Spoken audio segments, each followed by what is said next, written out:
Bonjour à toutes et tous, merci de nous suivre pour ces 26e rencontres de l'AMRE. Cette année, nous les dédions au Risk Manager.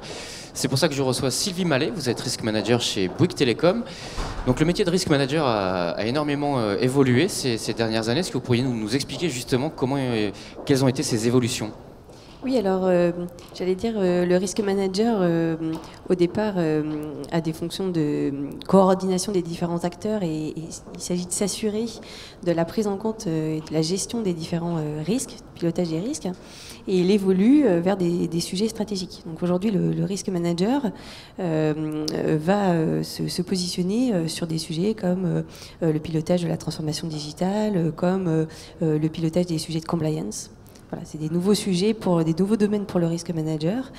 Donc c'est une évolution aussi qu'il nous faut oser et qui s'accompagne d'une évolution de nos compétences également.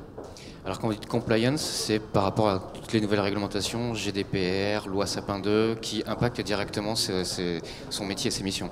Tout à fait. Alors sur ces sujets de compliance, c'est bien GDPR, Sapin 2, devoir de vigilance. Ça a des impacts de plus en plus significatifs pour les organisations qui peuvent remettre en cause leurs objectifs, mais aussi éventuellement mettre à mal la pérennité de l'organisation. Et là, on touche vraiment à la stratégie. Et concrètement, comment ça se passe? C'est-à-dire qu'avant, il s'occupait essentiellement des risques. Aujourd'hui, il va au-delà de la gestion de ces risques?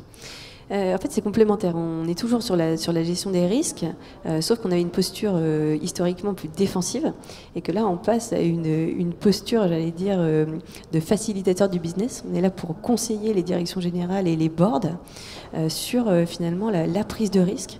L'idée étant de reprendre des risques, mais de manière choisie et éclairer la prise de risque en tout état de cause.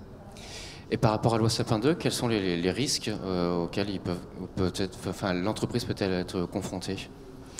Alors, il y a plusieurs risques. Hein. Je ne suis pas juriste, mais il y a des risques, des risques financiers, mais surtout le principal risque, il est quand même risque d'image par rapport à l'organisation. Et aujourd'hui, dans un monde de plus en plus connecté, l'asset d'image de marque est un asset significatif pour l'organisation qu'il faut vraiment prendre en compte et donc qu'il faut gérer en tant que tel.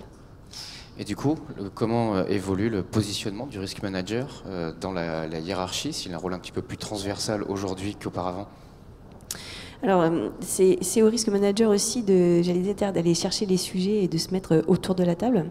Mais c'est aussi à lui d'aller chercher le board, enfin, dans la mesure du possible, hein, puisque ça impacte aussi la gouvernance, mais d'aller, j'allais dire, avoir ce débat avec sa direction générale, avec son board, et de se positionner sur ces sujets-là. Alors ça passera par, j'allais dire, asseoir notre crédibilité sur ces sujets, mais en allant chercher, en ayant le bon discours, la bonne communication et en rappelant les enjeux, je suis persuadée qu'on a les bons atouts pour pouvoir faire évoluer notre métier et réussir cette transformation de notre métier également.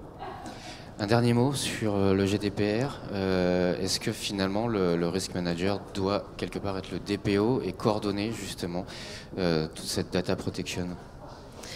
Alors, je pense que le risk manager est technicien de son domaine, mais il ne remplacera jamais un RSSI. Donc le DPO, on le voit plutôt côté technique.